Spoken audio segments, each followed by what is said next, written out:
Ներսում բարձրաստիճան եվրոպացի երթական պաշտոնյան եմ։ Այստեղ ակցիա իրականացվեց, արձագանքները ձեզ կլինեն, որովհետև մենք նմանատիպ ակցիաների արդեն փորձ ունեցել ենք եւ այսպես էլ արձագանքների ականատես եւ ընդդիմադիր չենք եղել։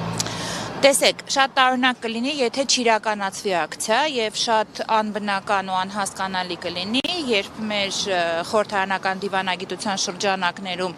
նաեւ մեր լոբիստական կազմակերպությունները փորձեն դրսում խոսեն քաղաքական բանտարկյալների մասին, իսկ ներսում որևէ ակցիա չիրականացվի։ Այդ տեսանկյունից շատ կարեւոր են նմանատիպ ակցիաները եւ ինչքան շատ լինեն տարբեր նախաձեռնություններ տարբեր ֆորմատներով, կարելի է մենակ ակցիա անել, լուռ ակցիա անել, մեծ ակցիա անել, բայց բարձրաձայնել անընդհատ եւ դռներ փակել պետք է։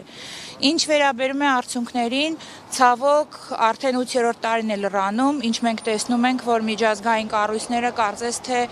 շեղվել են իրենց իսկ որդեգրած ժողովրդավարական եւ մարդու իրավունքների պաշտպանության ուղուց եւ հենց միջազգային կառույցներն են, որ ռեկորդակիր երկակի ստանդարտներ են կիրառում եւ հենց հատկապես մեր երկրի վրա մենք դա զգում ենք եւ զգում ենք շատ վատ։ Եվրոպայի խորհրդի խորհրդարանական վեհաժողովի այս վերջին Progress Report-ը, որը մենք կարդացինք ու ապշեցինք, թե անցնող տարվա մասին էր այդ զեկույցը, անցնող տարում Հայաստանը մարդու իրավունքները թաղելու ռեկորդներ է սահմանել եւ քաղաքական հետապնդումների երևի թե տարածաշրջանում անցել է միշտ դրանով հայտնի հարևան պետություններին եւ որևէ տառ այդ մասին չկար զեկույցում։ Ինչով է դա պայմանավորված։ Դա պայմանավորված է նրանով, որ մեծ գեոպոլիտիկ խաչմերուկներում մեր երկիրը կորցրել է իր տեղը եւ արևմտյան կառույցների հետ աշխատանքի բացակայությունը, շատ դեպքերում նաեւ հակառակ աշխատանքը, որը տարվում է իշխանությունների կողմից, նաեւ շահերի համընկնումը բերել են նրան, որ օրինակ հարևան Վրաստանը, հարևան Ադրբեջանը, Թուրքիան նկարագրվում են մի շարք մարդու իրավունքների խախտումներով, ընդդիմադիր հայացքներ ունեցող մարդկանց հանդեպ հետապնդումներով, իսկ Հայաստանը, որը կրկնեմ ռեկորդակիրն է անցած տարվա մեջ այդ տեսանկյունից, որևէ տառ անգամ այդ մասին չկա։ Չկա ազատ մամուլի, ազատ խոսքի ոտնահարման մասին, ինչպիսին էր անտիֆեյքի գրասենյակի խայտառակ խուզարկությունը Նարեկ Սամսոնյանի եւ Վազգեն Սաղաթելյանի ազատազրկումը, չկա որևէ բառ կրկնում եմ այն պատճառների մասին, ինչու են կալանավորված սրբազանները, իսկ Արադ Միրզոյանը ունենում է հանդգնություն այստեղ սարքած կեղծ ապացույցների, որոնք ապացուցված է, որ մոնտաժված են, իսկ Արշակ Սրբազանին ընդհանրապես կորել է իրեղեն ապացույցը, նա ունի հանդգնություն կանգնել այդ բարձր ամբիոնից ասել, որ իրեն ուզում էին սպանել, անգամ իրեն։ Տեսեք, կեղծիքը այնքան է խտացել եւ այդ կեղծիքին անգամ միջազգային կառույցների սիրված այդ լողացող գոնե մտահոգություն հայտնելը այնքան ցցում է, որ չկա,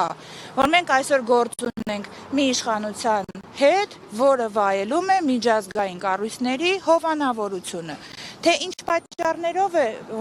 վայելում, կարծում եմ այդ մասին շատ է խոսվել եւ մենք հասկանում ենք ինչի, բայց այս իրողությունը որևէ կերպով մեզ պետք է չհիասթափեցնի,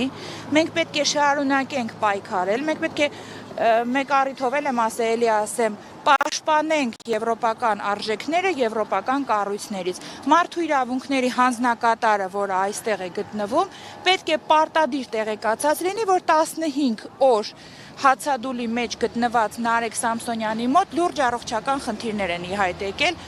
իսկ ինչպես մենք տեսանք զարգացումներից, որևէ տառ, որևէ արձագանք, որևէ այց, որևէ մեկի կողմից իրավասու մարմինների, մարդու իրավունքների պաշտպանի միջազգային կառույցների կողմից չի եղել։ Չեն եղել այցելություններ մյուս քաղաքական բանտարկյալների, մարդուն մենք ունենք սարսափելի դեպք է, մարդուն միայն մեր ձևով արտահայտության համար կամայական այսպես բացատրությունով, հիվանդ երևակայության բացատրությունով ուղղակի հանում են դաշտից։ Սա դասական ընդդիմադիր դաշտի մաքրումն է ընտրություններից առաջ։ Սա եվրոպական կառույցներում, նամանավանդ Եվրոպայի խորհրդում, որի ներկայացուցիչն է այսօր Երևանում ներկա, պետք է լիներ զարհուրելի դեպք։ Փոխարենը մենք տեսնում ենք լռություն։ Ինչու էլի եմ կրկնում, որովհետև գեոպոլիտիկ շահերը համընկել են եւ մեր իշխանությունները այսօր վայելում են